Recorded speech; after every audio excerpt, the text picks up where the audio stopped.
Hello and welcome to It's Fate. I'm Katie Christiansen. I'm Morgan Barker. And we have a special guest with us today, Dayna Martinez. Since we're wrapping up Silver Flames. Yeah. We're reading chapters 64 to 80. Yes. And if you're watching on YouTube, we are quite snuggly today because we're sharing 2 microphones between the 3 of us. So hopefully the audio is okay. We are wearing white because for healing, I guess. The Valkyries. Yeah, cutting their white ribbon and just like starting anew, which it feels like this is a fresh start for Nesta by the time this book ends. Which, Dayna, you said you didn't remember anything. Even reading over these notes, if it has anything to do with Eris, I don't remember a single thing. I only know the Valkyrie stuff, like them 3. That's the important part. Yeah, I don't remember a single thing. Like, why? Where did Eris go? I know we're gonna talk about it, though. I felt like I didn't remember either. I was reading it and I was like, oh. There's been a lot throughout this book where we were like, don't remember that happening. Didn't remember this little side plot. That thing why is there. he even in this book? No idea. I didn't remember his storyline at all. No, I just asked Katie, like, why do they even have this alliance? I don't really get it. No, okay. So you're not alone. Okay, I have the Pequot, the personal question of the episode. In regards to all 5 ACOTAR books, where does Silver Flames fall in your ranking? Honestly, the second time around, I found it a little bit more boring. But I would say probably, I mean, Frost and Starlight's last every time. I know. Poor little novella. I'm trying to think. I think I like this better than ACOWAR just because ACOWAR had a lot of war for me. Yeah. ACOTAR, like the first book, it's hard to rate it because I feel like it doesn't match the rest of the series. Yes. And knowing what happens in the future, it taints your view of that book, even though it's a really good book. It's really good. Yeah. I might put this one at 3rd, ACOTAR at 2nd. Wow. And Mist and Fury at 1st. What do you think? I think I have the exact same. Mist and Fury's the second one? Yeah. The Mist and Fury is the second one. Oh, yeah. I like that one the best. And then I think I like the first one second. And then this one third. Okay. Yeah. Interesting. Even though I don't like Nesta, I still really liked her book and her perspective. Yeah. I used to rank ACOWAR 2nd, and then rereading it, I was like, this book is awful. No, it's not awful. It's not awful at all. None of these books are awful. But I was like, everyone is just really annoying. I don't like how fast-paced it is. So I changed that. I think this is number 2 for me. ACOMAF, of course, being first. Yeah. I think I could switch between the first book and then this one. Yeah. Because, I mean, this one made me, like, cry. Yeah. They all made me cry. Loved her new friends. I know. And the healing really is powerful. Yeah. Well, let's get into it. Okay, so chapter 65, Nesta wakes up in the blood right. Terrifying. Super terrifying. Meanwhile, Rhys and Feyre reveal their bargain of them both having to die together. And Eris has been captured, and the Illyrian laws means that nobody can intervene with the blood right without dying. So basically, the Valkyries have to go through the blood right. Alone. Waking up in a sea of men, literal nightmare.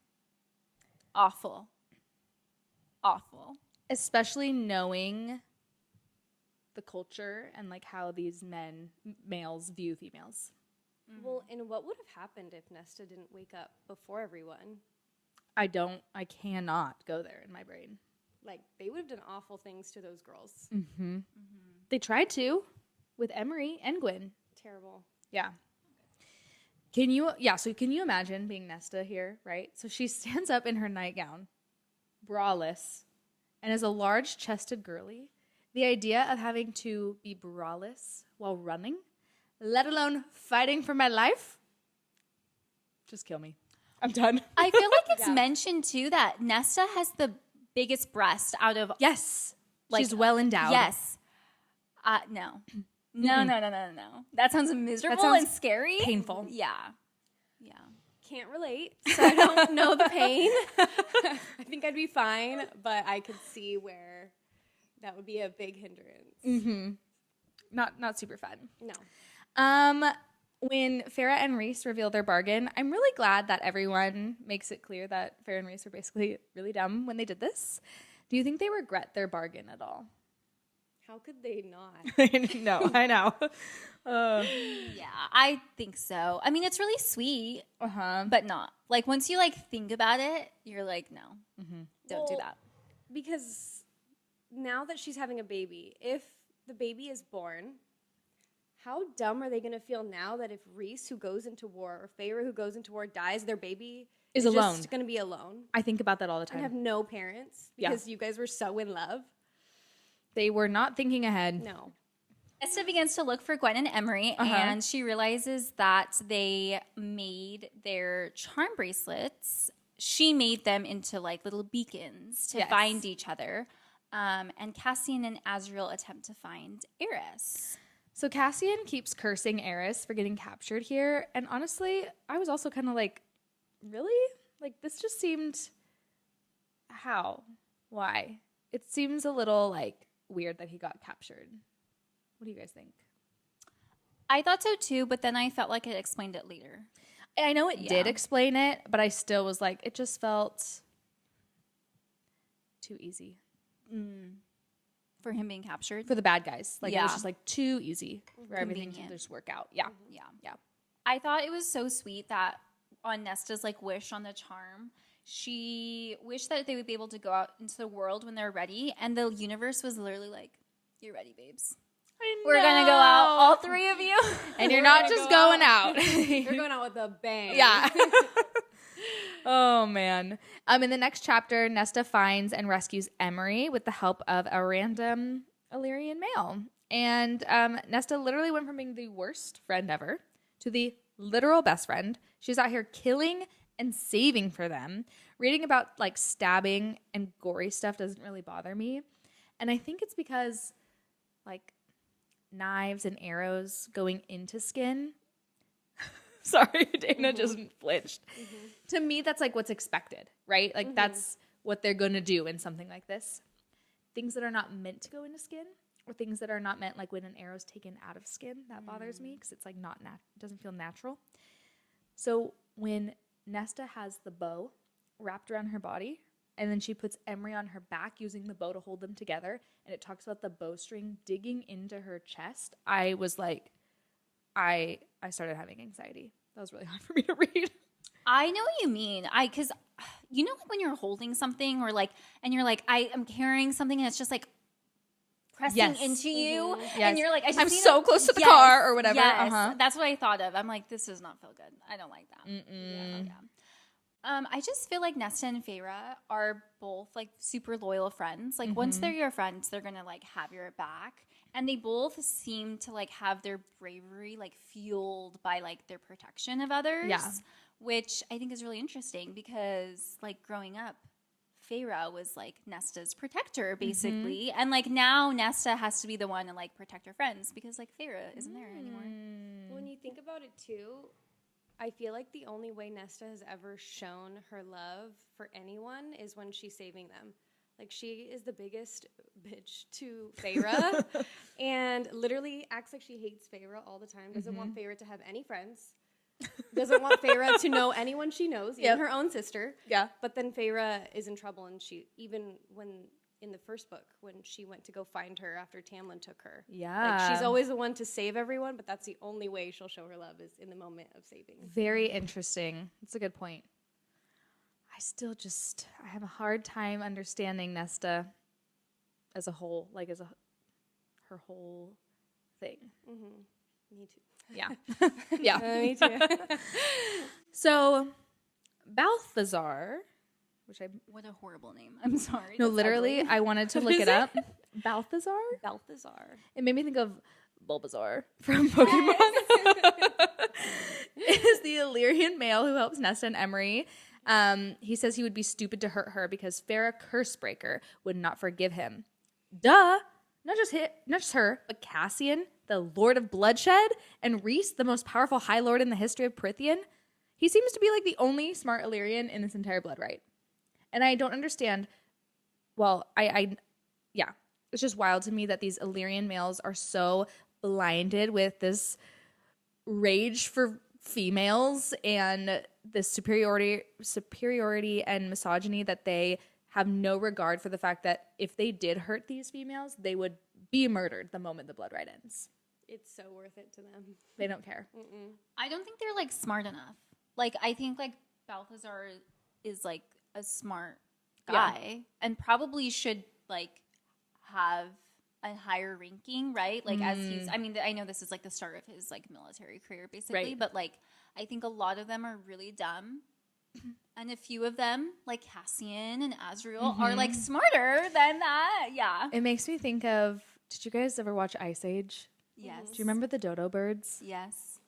And they're like, there goes our last female. And it's like, they're just following a watermelon off a cliff. And there's just a couple of them being like, wow, everyone's really dumb. That's a bummer for all of us. Instead of being just regular dumb, they're buff and they want to murder females for just existing. They're murderously, yeah. misogynistically dumb, which is the worst combination. Nesta and Emery look for Gwen, only to stumble upon Emery's cousin and a group of other Illyrian males looking for trouble before Gwen saves them. Meanwhile, Azrael and Cassian are still waiting to find Eris. I love how sneaky Gwen was here. She lured that horrifying monster to attack the males. That worked out perfectly to save her friend. The monster is described as part cat, part serpent. So I'm picturing like a snake body, but then with cat head and arms, which is really creepy. All black fur though. Like So a snake with fur. a furry snake. So like Okay. a really long cat. I'm having a really hard time picturing this. Sharp claws and then hooked teeth. And the hooked teeth are so scary to me. And here's just another weird thing that I don't like to think about. I'm scared of fishing. We went to a water park over the weekend, and you can fish there apparently in like certain areas. There's like a lake. I don't know. And this guy's fishing, and all I could think about was like he's gonna go whoosh with his thing, and a hook is gonna just go into somebody. And then that hook has to leave the skin. You don't like the like taking out, No. like the puncture, like It's barbaric. Or the like that's not supposed to be in my flesh. No. So unless like hooked teeth, like it just would rip. It's It would gonna be scoop. It's like your cat's innards. claws. It's gonna scoop your innards. Cat's claws, they hook. This is why I don't have cats. They would hook you.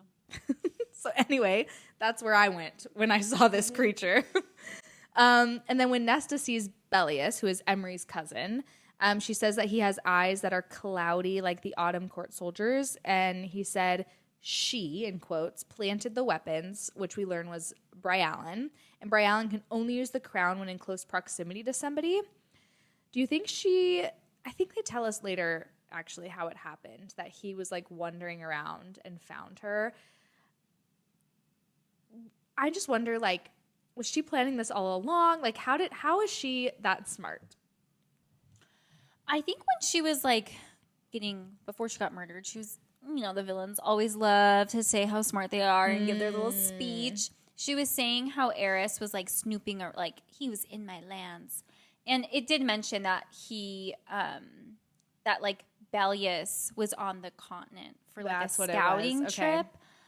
But I feel like Bryalan probably possessed more than just him, right? I think so too, especially to get the weapons in. Although a part of me is like, I don't think it would have taken that much convincing for Bellius to convince other guys to participate in this. But how did she? I'm just like, that she has to have spies in the Night Court. Oh, yeah. And I just wonder if it's anybody we know.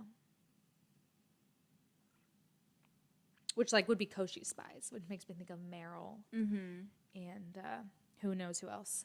Who knows? I don't know.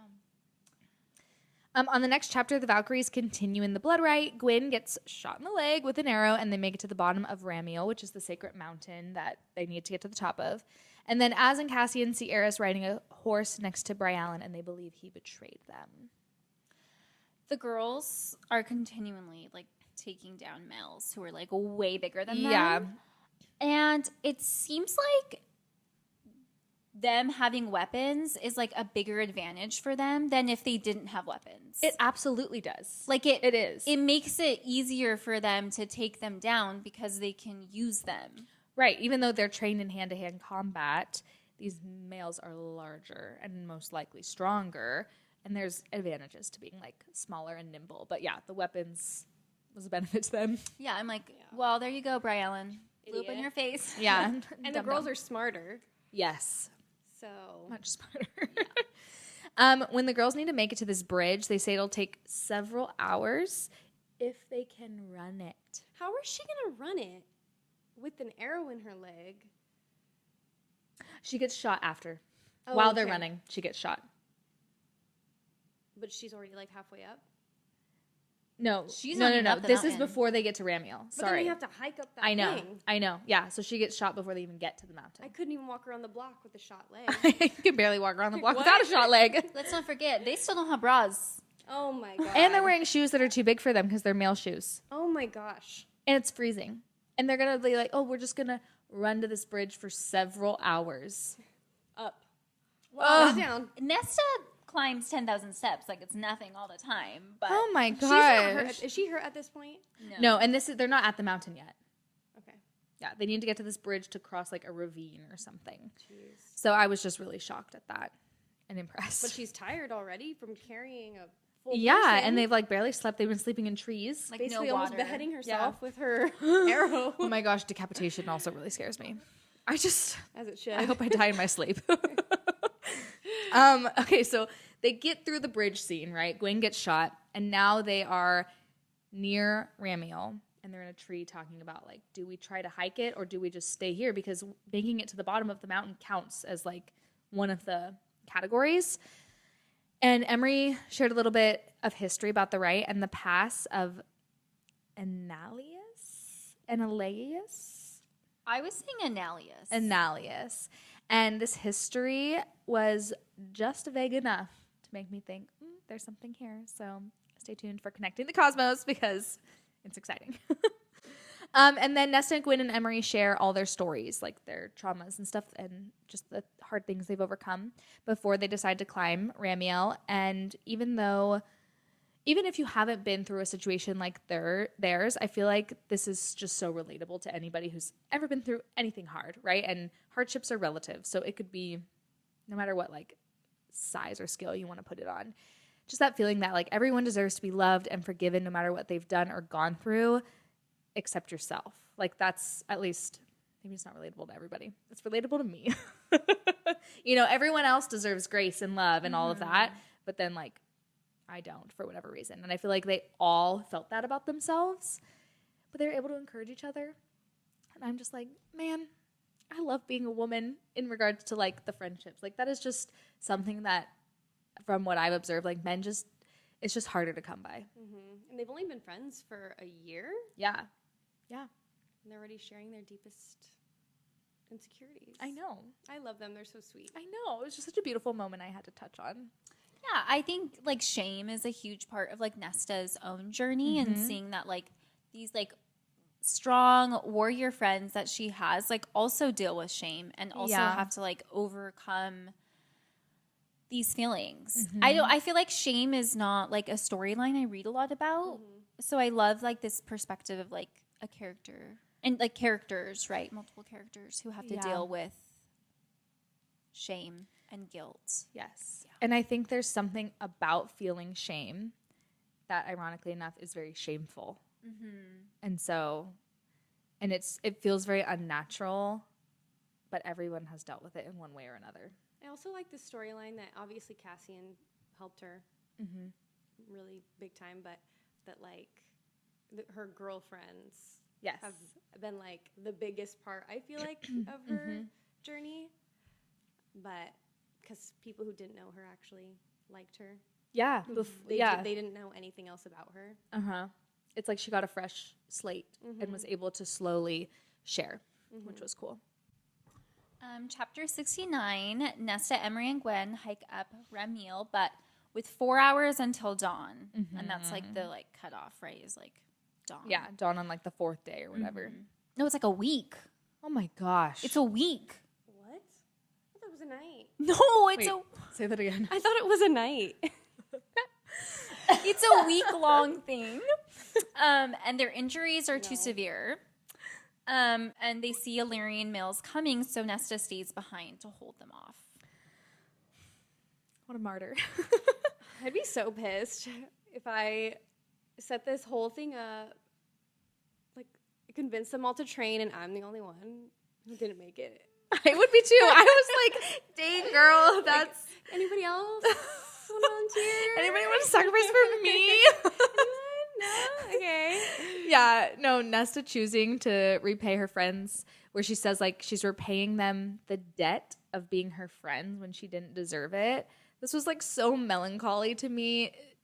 It just shows that she still feels like, even with all her healing, that she still has to do something to be a certain type of person or to earn love and friendship. Well, what's crazy with them, too, is that she never wronged them No. in any way. Never. And she was never cruel to them, so why would she think she doesn't...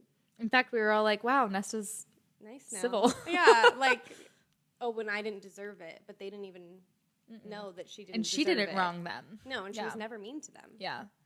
So it was beautiful, but really tragic too. And then Cassian and Azrael follow Eris and Briellen to an unknown territory, only to realize that Eris has been affected by the crown. And Briellen was an illusion, and they were led to Koshi's lake. Yes. So Koshi is described as this shadowy figure with like a male form. And he has like magic for illusions too, right? Right. Out of the 3 death god siblings, so Koshi, the Weaver, and the Bone Carver, who do you think's like the scariest? Like, rank them. Oh, okay. I would say the Weaver comes off as the scariest to me. Koshi might be the most powerful, but so far, based off of what we know, I would say the Weaver, then Koshi, then the Bone Carver. Even though the Bone Carver, everyone's like really creeped out by him, he's like the surreal to me. I feel the same way about him. Yeah. What about you, Dayna? I have the exact same order. The only one that like really scares me is the Weaver. Yeah. She's a little freak. The fact that Little she would nasty, nasty girl. nasty girl. Literally. She just wants our flesh, which Someone should do like a TikTok video of like videos of her to that new TikTok sound like, ain't somebody gonna match my freak? yes. Oh my goodness, I'm gonna make it. Yeah, Please do. It would be so good. When reading this scene, I couldn't help but think of Vasa, right? Who is the other queen that has been with the band of, what are they called again? Exiles, which we don't hear a lot about in this book. And wonder, like, why the heck, if Koshi is like this evil and has all these grand plans, why would he let their deal continue for her to be free for a period of time? It's now been a year or more since the war, more than a year. I don't know about that. I right? think it's about a and year. Yeah. And we still don't know like the details of their deal, but he says something when Cassian's about to be like taken away by Briellen. He says, "Tell my Vasa I'm waiting." And I'm like, is she working for him? That's a really good point. It was just I weird. was thinking too, it has been more than a year. It's like a year and a half. Yeah. I don't know. I think it's hard too because, like, especially for him, he literally is immortal. Time is a blip. You know, like time is nothing. Yeah. So like a year and a half is probably nothing to him. It's kind of scary. It's like a warning almost. Like he was like warning. I know. her. So it could either be like, tell her I'm waiting because I'm going to end this bargain soon, or like, I'm waiting. It's time for her to like enact the plan or whatever. Yeah. Yeah. I don't know. The next couple chapters, the rest of the book goes pretty quickly, but Nesta defends the archway, the passive Annalius. Thank you. Only Bellius remains, and Emery and Gwyn reach the top, and they win the blood right. And looking at everything Nesta has done just made me really happy for the timeline of this book, because sometimes I'll read things or you watch movies and somebody went from like having absolutely no skills and being so out of shape to suddenly fighting these warriors. And you're like, I know you trained really hard for like 2 months, but it just seems a little unrealistic. But looking at she has trained every day for over a year with 2 of the most fiercest Illyrian warriors, like this makes sense that she's holding her own, and I liked that. And she's actually done stairs. Yeah, She so has she's stamina. climbing. Yep, cardio. Yeah. Mm-hmm. Yeah, it's more believable. It is. Yeah. And then Cassian is captured by Bry Allen and Koshi. And Koshi makes a comment that they fell for their trap rather easily, and I felt inclined to agree. They're always falling for traps. Think of like King of Hybern. They fell for his traps so easily too. Well, and I'm like, this is Rhys's, because Azriel was there too, right? This is his number 1 spy, and then the leader of their armies, and they're just like, let's confront Eris because he betrayed us. And then they're like, oh no, we're trapped. Like they thought Bry Allen was there and they knew she had the crown. I don't know. I think SJM's a little lazy with these storylines. Yeah. They get bamboozled very easily for people who are really smart planners. Yeah. In war. Mm-hmm. Maybe they're just too cocky. That's a good point. I feel like they're smart when they do a plan, but they like underestimate other people's like smartness almost. Yes. They don't. Nobody else could be smart. They act as if like there can be no glitches in it. They thought they were gonna in the second book. They thought they were just gonna walk in, walk out, And destroy the cauldron. Have no one try to get them. Yeah. No test run. Yeah, easy. Easy peasy. Oh, man. In chapters 73 and 74, Nesta continues to fight Bellius until Cassian shows up and kills him. But he is being controlled by Bry Allen, who orders him to kill. She doesn't specify who. She just says kill. But instead, Cassian attempts to kill himself, and Nesta's powers erupt, and she turns the queen to ash. Once again, this was real quick. Felt a little easy to me. What was the point? I don't know. You know? And it was just wild that Bry Allen's motive was like she just wants her youth back. Like, poor old lady. Girl, same. That'd be me. I'd be like, I'm old forever? And not just old. She's like kind of like hag-like. Yeah, she's like I would a be hunchback. sending every single soldier to kill for me. I'd be stealing everyone. Literally. But then it's like 1 second and Nessa's just like screams. And then now she got her youth back and then turned all the way back into just dust. Seems like she'd rather be dust. I probably would. I mean, she's probably going to die soon anyway. Yeah. Oh, no, because she was immortal. So it would have taken a lot longer because they got their immortality, but they had to pay the price. Well, it'd be one thing if it was just looks, which that's not chill. But Would like, you be okay I'm sure with if you it?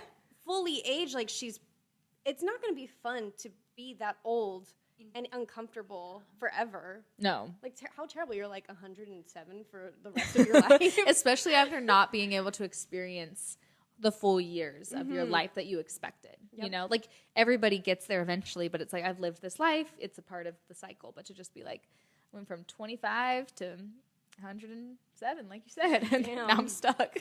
That sucks. Bry Allen shared basically like how she captured Eris. Oh, yeah. And she was like, oh, he was on a scouting unit. I don't know why everyone's scouting the continent. I know. What are they looking for? But he was on a scouting unit, and he was just like, she's like, he was just looking around my lands for fun when he came across his soldiers that were being controlled by the crown. And that she was like, he tried to help them. And I feel like he was trying to actually look for them. That's like the like underlying tone I got, was that like Eris was actually trying to go look for his soldiers. I thought the same thing, and this was one of those moments where I was like, oh, that was sweet, you know? And it made me want to hear more about him. And then later in the book, Cassian makes a comment to Eris that he thinks Cassian could actually be a really good guy, but he's too much of a coward. What did I say? Cassian says this to Eris. Yeah. You said Cassian was a coward. Oh, no. My man is not a coward. Fix How yourself. dare you? Off. I apologize. Cassian says to Eris that Eris is probably a really good guy, but is too much of a coward to like step into that role. And I was like, I agree. I'm curious to see what happens with him. Yeah, me too. In the next couple chapters, Nesta admits to Cassian that they are mates. They're still on top of the mountain, only to be interrupted by Mor and Azriel that Farah has gone into labor and it's not going well. While I do love being caught up in the moment and all the emotions of this moment with Farah, right? I still come back to like, warriors literally get sliced through the stomach and their guts are falling out and they are healed. But cutting, because Maja ends up cutting Farah's belly like a C-section. But that cannot be healed. I think too what like makes it more unbelievable is like a slice is much easier to like suture than like a, you know, if I like went and like stabbed you across the chest or like across the guts.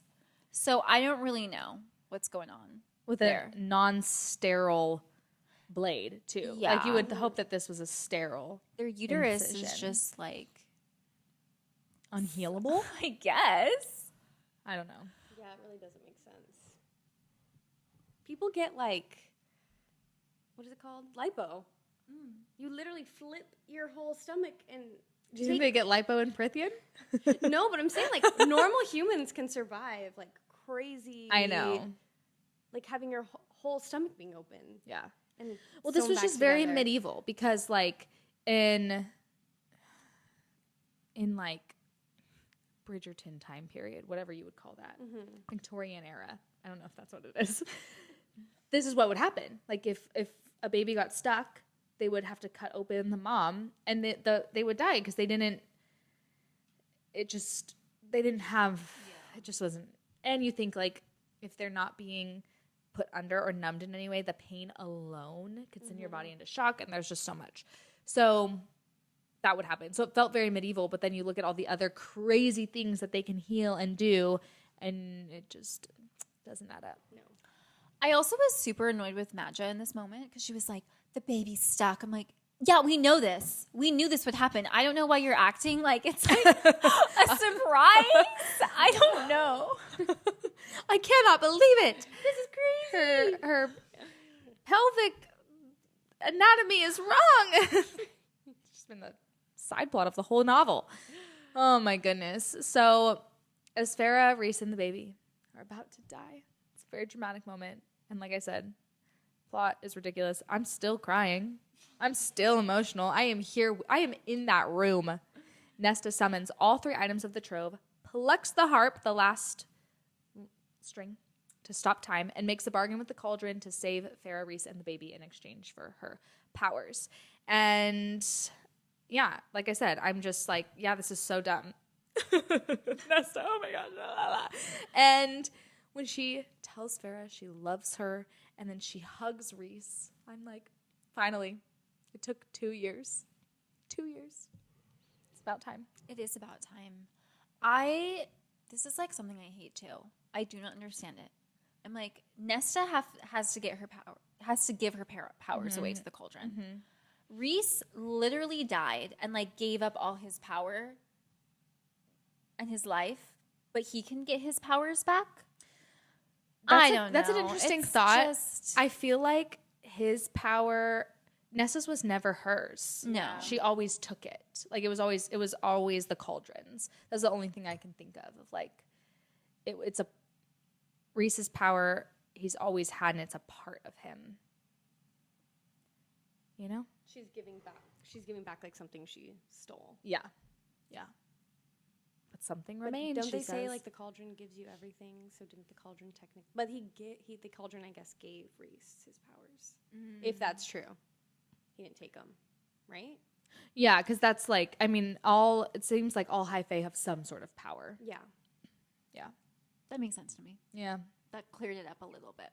Yeah. That's the only thing I can think of is like that stolen piece. But when all this happens, Nesta gets a tattoo for her bargain with the cauldron.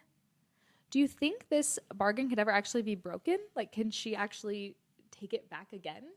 I know, like, what is the bargain exactly? Like, she can have an Illyrian body, and so can Farrah? And then if Nesta somehow takes her powers back, everybody dies.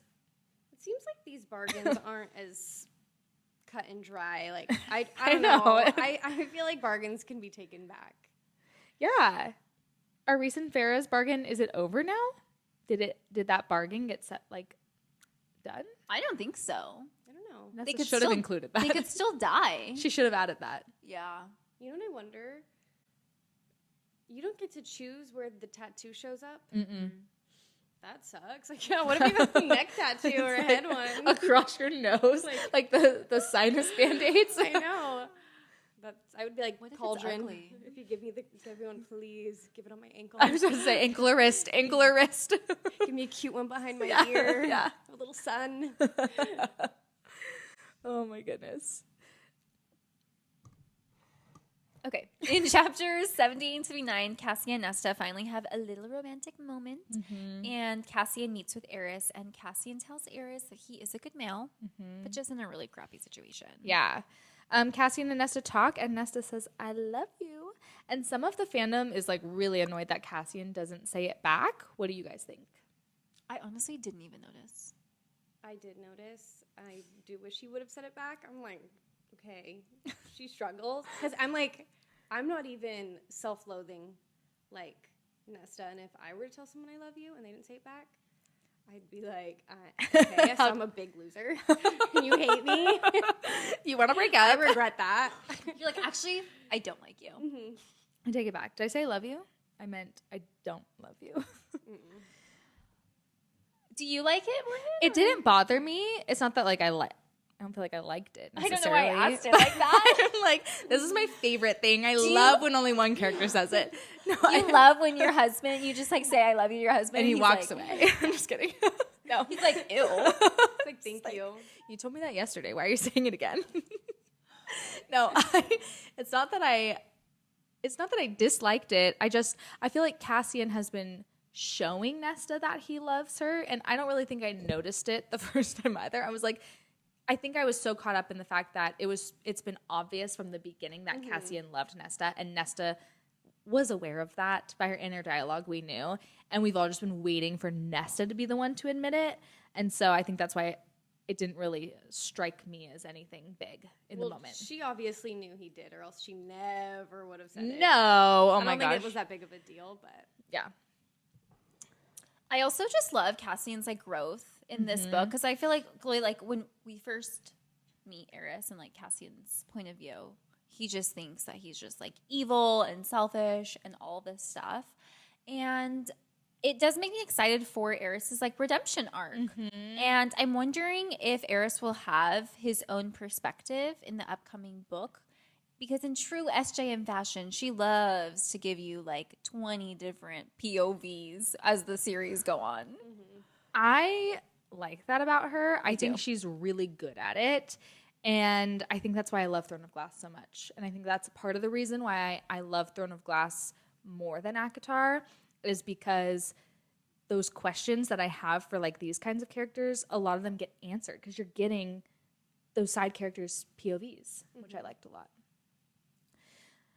Okay, the last chapter, Farrah, Nesta, and Elaine go to their father's grave to show him Nyx, which is their baby, and Nesta gets closure with her dad, Daddy Archeron.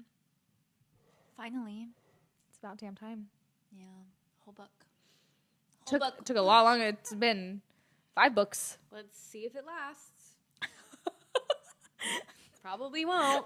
He's dead, so. After every traumatic thing, it just goes right back. Do you think that'll happen? She has daddy issues, okay? They all do. Yeah. But her dad's dead. Yeah. So hopefully no more issues can be created. There won't be new traumas, hopefully. Yeah.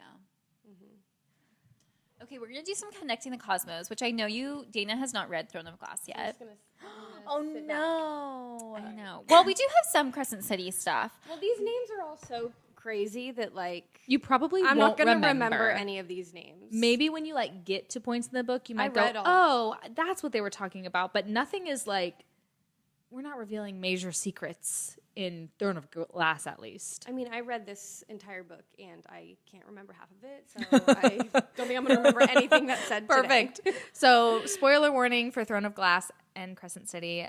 We have quite a bit to share, so skip like maybe 10 minutes. Yeah. Yeah. So when I was reading the whole Brialyn possessing the soldiers, it was giving me like storyline with the king. Yes. The king in Throne of Glass. Yeah, which I will not say his name because that's a big spoiler. It's a big spoiler. But in just like multiple ways. And I was thinking about how SGM does like to have like multiple villains of like you think someone's a villain but they're not a villain. Yeah. Like, you know what I mean? Just like, or you think someone's good but then they are a villain. Yeah. And it also reminded me of like Queen Maeve. Yes. With the possessing and like the controlling. Of the Yeah, ones. even just like the Valg in general, like how they work. Literally, what's the word called? Possess someone else's body. Yeah. When Nesta, Emery, and Gwen were talking about the charms that led them to each other and how lucky it was that Gwen got there in time, Emery whispers, "Mother watched over us." And back when Nesta first like figured out how the charms work, she felt a voice on the back of her neck saying, "Hurry." And it really reminded me of Elide from Throne of Glass. 100%. Who has a goddess watching over her who like whispered down her neck things. And I don't feel like that's a coincidence. I don't either. I feel like there were times where hurry was actually used with Elide. Oh, yeah. Yeah, I think so too. I love that character. Yeah, I love that character. Yeah. Okay, big stuff about the pass of Anali. And what did we say? Annalius? Annalius, that we said we would get to. So the pass is described as a black stone archway that stands out, and it's described as a gate with no walls and no door. So like very much just an archway. But I feel like saying it's a gate with no walls and no door is like a trigger to connect with something else in the Massiverse. It's named after an Illyrian warrior named Annalius. Annalius, thank you. Annalius, who... What do you like? Annalius doesn't make sense. No, to it me. doesn't. It doesn't at all. Annalius? Makes sense, yeah. We'll go with that. Annalius, who apparently the blood rite is done to honor. During an ancient war against ancient beings and ancient anemones, where the clownfish live. During an ancient war against ancient beings, he defended the top of Mount Ramiel against these enemies. And although he died at the top of the mountain, he defended against them for like 3 days at this pass, at this archway.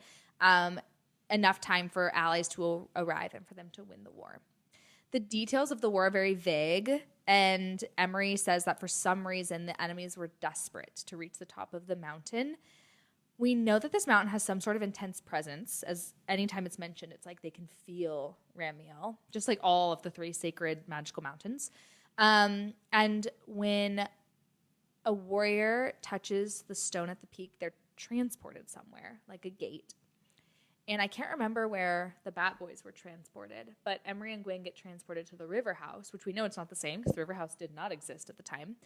They're transported like a magical gate, or like a word gate, word stone, all of that, which could possibly lead to another world, maybe. The pass itself also appears important because when Nesta falls against it, she says she thought she fell into somebody because she could have sworn she felt warmth and breath, which I feel like the word gates in Throne of Glass, like the word stones, were like alive in a sense. So it really makes me think of Throne of Glass, and I won't get into too many details because I don't want to spoil anything big, but just like the word gates, being able to travel through worlds, but then the question remains, like, how did they get here? And it's like a huge stone on top of the mountain. Like how did that stone get there? Yeah, and what we are led to believe that there's something underneath this mountain because, like you pointed out, last episode, I think, the other 2 sacred mountains have palaces underneath them. And Nesta thought that Amarantha built the one under the mountain, but it was already there as well. She just like decorated it. So just like the prison is the one that we know was actually the Dusk Court for a time being. So there's just a lot of unanswered questions still revolving this mountain. Yeah. I felt like they kept mentioning how the passive Annelius is like to honor the like warrior Annelius. And it's interesting that like all the other parts of the war were kind of like forgotten, which I feel like that happens a lot in this book when it's like they don't want you to know the history. But I also got like Crescent City vibes when they thought that like something, right, they think like the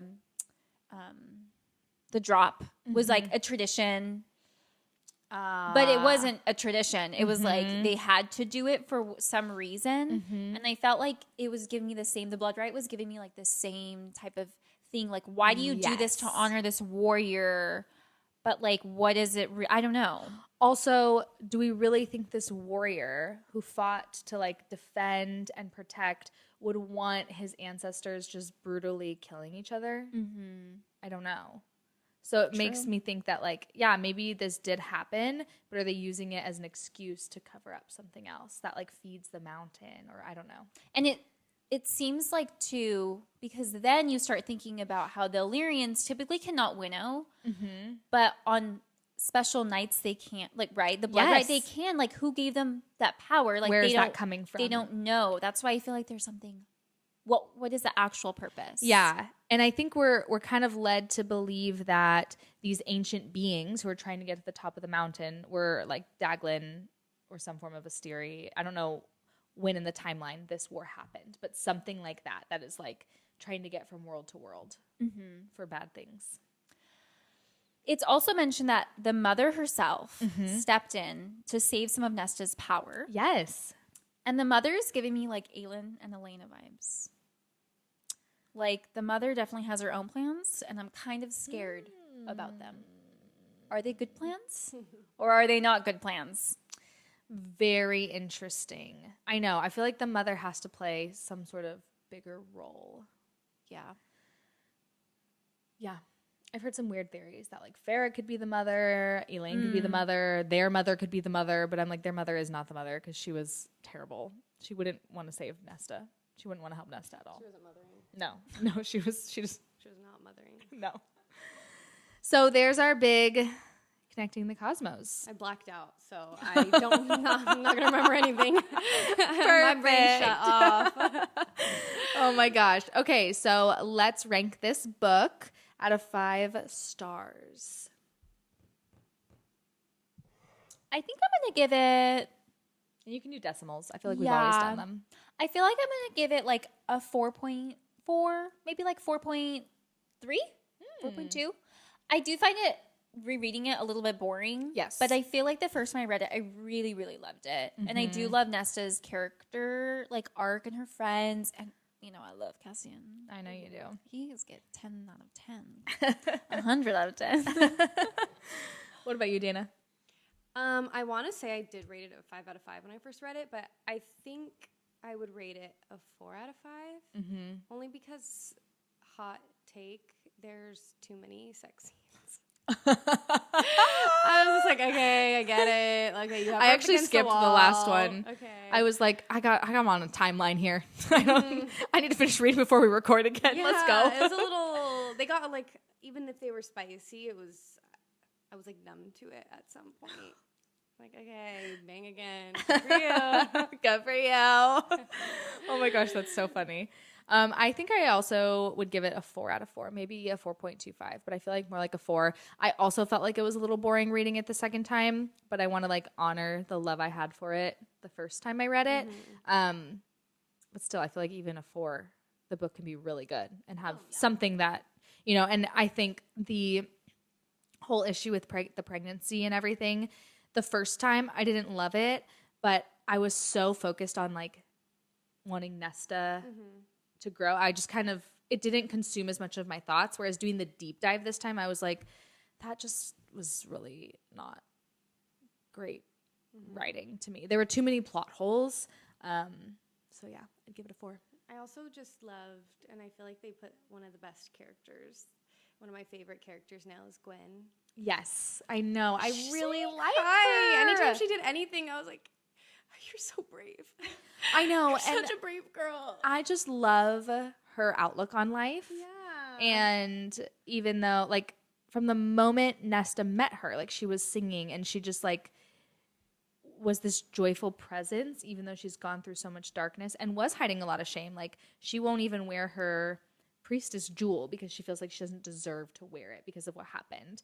But, like, she still chooses to, like, sing. And it makes me think of when Farrah needed to decide to keep painting. You know, like, Gwen is still creating by singing, and, like, she finds joy in her work. And, yeah, I like her a lot. Anything she did made me cry. Yeah, it was great.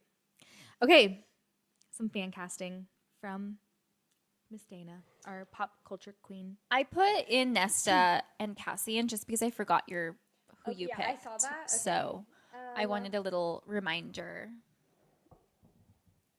Ooh.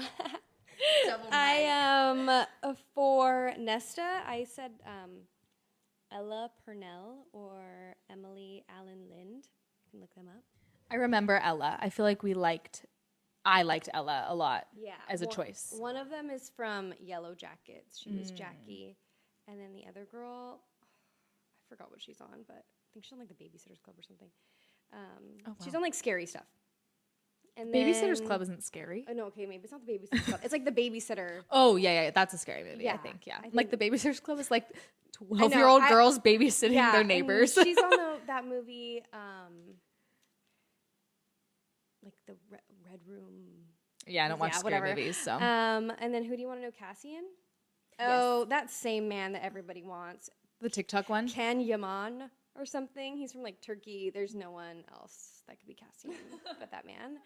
I really did picture, what's his face, the first time I read the book. Aquaman and the guy from Game of Thrones. What's his name? Jason Momoa. Thank you. Yeah. I could totally see him too. It's just with all the other castings, I try to keep him in the same age range. No, that makes sense. He's to have older. Someone like almost 50, and then the other ones be 20. He's almost 50. He's definitely like in his 40s. Yeah, no, that makes sense actually. Yeah. For who else? Gwen. Okay. These are the new ones. Eliza Scanlon.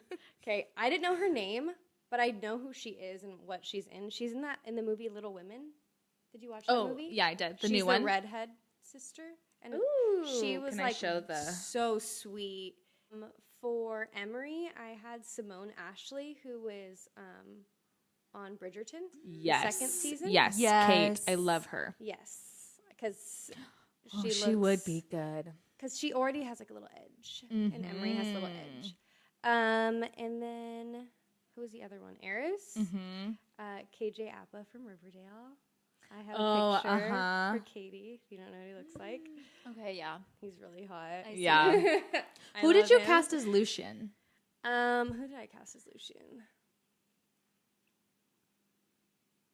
Oh, Will Poulter. He's great. Yeah. I could see them as like playing brothers. I feel like that could work. And then Bri Allen, she's supposed to have like dark hair and like dark eyes, right? So I did Kristen Ritter. Is this her young version? Yeah. Oh, Yes. yeah. I didn't cast her. I just assumed they could put old makeup on her. They totally would. Yeah. Yeah. And then, for Koshi, she's supposed to have like white hair, right? Isn't Koshi a male? The frick is Koshi? Wait, tell us who you cast as Koshi. Koshi is Elle Fanning. So he's gonna look good. So beautiful. And then Meryl is Isa Gonzalez from Baby Driver. She sometimes has like blonde hair. But if her hair was dark. And then it said that she had like, Oh wait, she has white hair. tan. Why did I picture her? And you said she had tan skin. So Yeah. No, that's good. Yeah, I think that's a really good pick. she's stunning. yeah.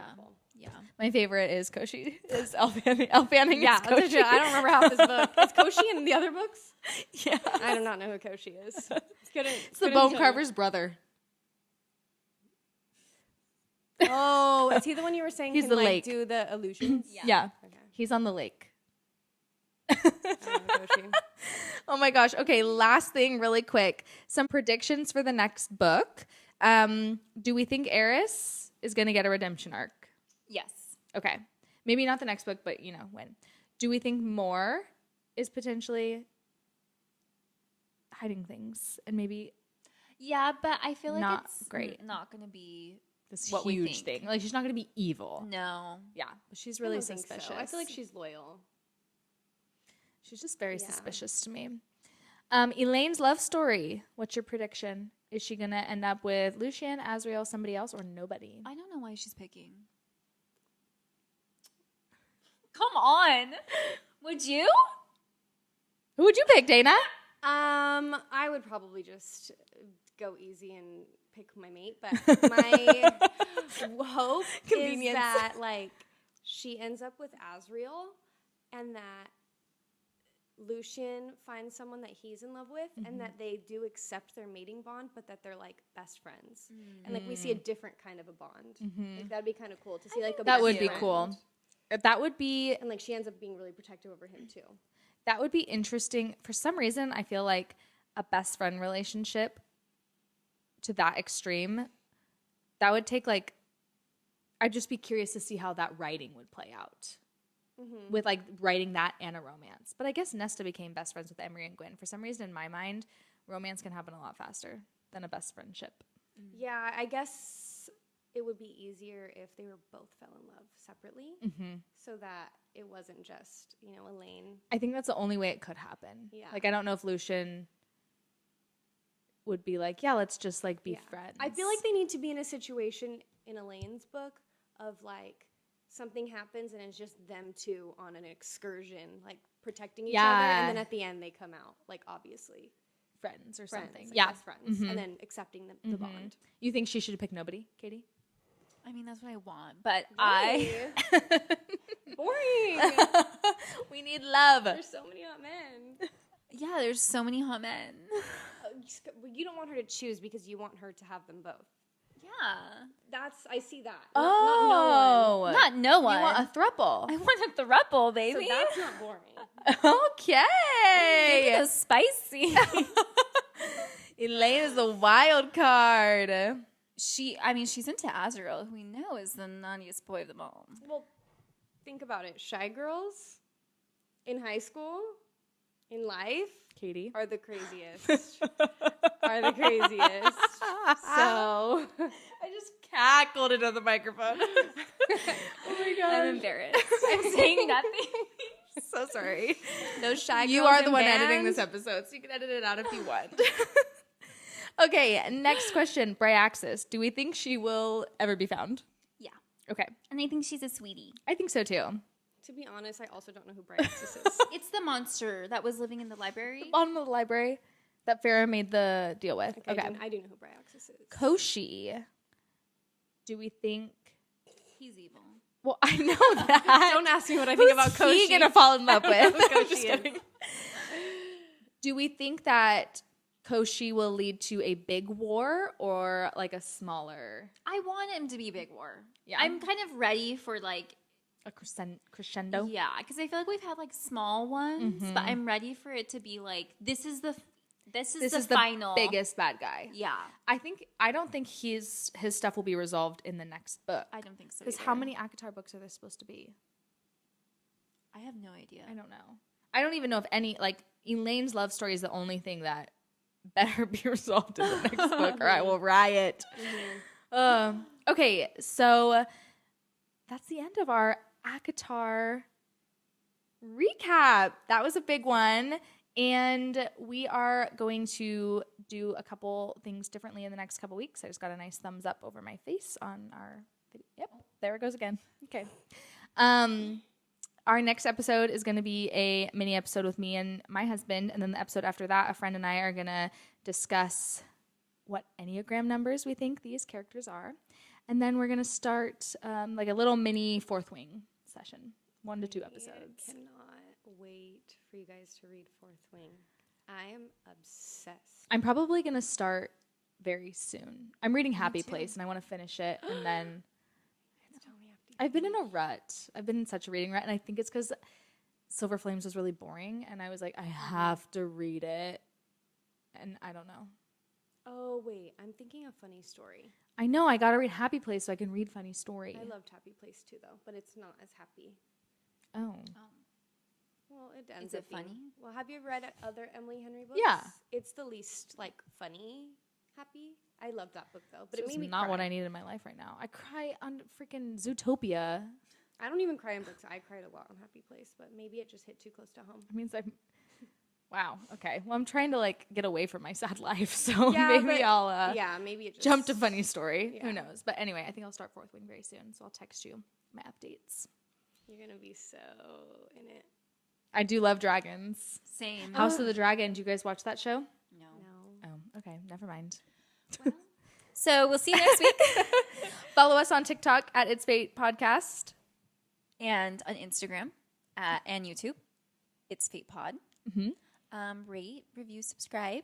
On Thanks, Apple and everyone. Spotify. Thank you. Bye. Bye.